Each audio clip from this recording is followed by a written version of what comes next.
আসসালামাইকুম বন্ধুরা, আমি আজকের নতুন ভিডিও নিয়ে আপনাদের সামনে আসছি। স্বামীর সঙ্গে স্ত্রীর সুন্দর ব্যবহার কিভাবে গড়ে স্বামী স্ত্রীর জন্য পাগল হয়। 3টে গুণ থাকলে। নাম্বার 1, স্বামীর সাথে মুখে মুখে তর্ক করা যাবে না, স্বামীকে অসম্মান করা যাবে না। যদি কোনো স্ত্রী স্বামীর সাথে তর্ক করে তাহলে স্বামীর মন ভেঙে যায় এবং তার প্রতি আকৃষ্ট কমে যায়।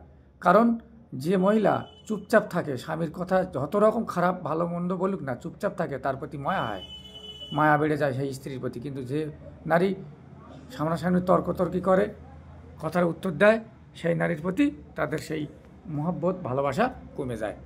এবং মানে স্বামী যতই খারাপ হোক না, স্বামী তার নমরুদের মতো না, যে নমরুদ হাজার হাজার মানুষকে খুন করেছিল, কত ছোট ছোট বাচ্চাদের খুন করে দিয়েছিল, বাচ্চাদেরও পর্যন্ত ছাড়িনি, এবং নিজেকে অলমাইটি ভেবেছিল, আল্লাহ বলে দ্বিতীয় আল্লাহ হিসাবে নিজেকে প্রতিষ্ঠিত করতেছিল। সেরকম নির্মম না তার মা আসিয়া।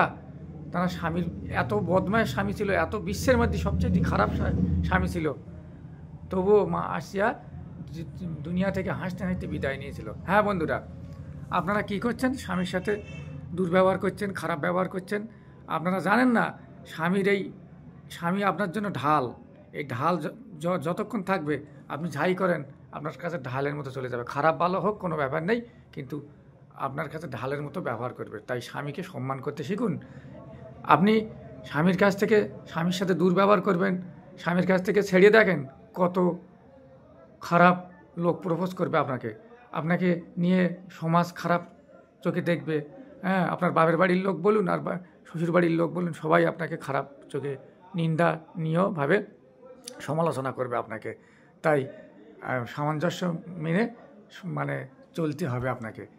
ভালো সাংসারিক জীবনে ভালোভাবে সাংসারিক জীবন গড়ে তুলুন। আর দেখুন, পাশের ভাইয়ের দেওরের সাথে কত সুন্দর রসকস নিয়ে কথা বলছেন, আর নিজের স্বামী আইলে তার সাথে খ্যাটখ্যাট করে কথা বলছেন। আপনার স্বামী যত দুশ্চরিত্রের হোক না, সে তো স্বামী।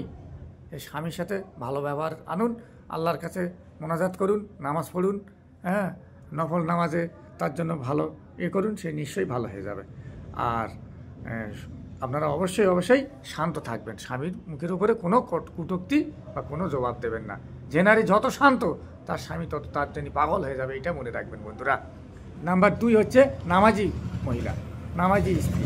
যে মহিলা নামাজ পড়বে এবং তার বাচ্চা এবং স্বামীকেও সেই পথে আমন্ত্রণ জানাবে, এই নারী হচ্ছে আদর্শ নারী, এবং এই নারীর জন্য স্বামী পাগল হয়ে থাকে। নাম্বার 3 হচ্ছে কি না, সেই নারী যে আদব করে, নিজেকে আদব অবস্থায় রেখে দেয়, ঢেকে ঢুকে নিজেকে পা থেকে মাথা পর্যন্ত ঢেকে নিজেকে সুন্দরভাবে গচ্ছিত রাখে, নিজের সম্পদকে, নিজের লজ্জাস্থান থেকে আর সমস্ত স্থানকে সুন্দরভাবে ঢেকে রেখে দেয়, বা মাথা কিছুই যেন দেখা না যায়। সেই নারী হচ্ছে আদর্শ নারী। সেই নারী স্বামীর কাছে সবচেয়ে মূল্যবান, এবং স্বামী তার জন্য পাগল হয়ে থাকে। ওকে বন্ধুরা, এইভাবে চলুন।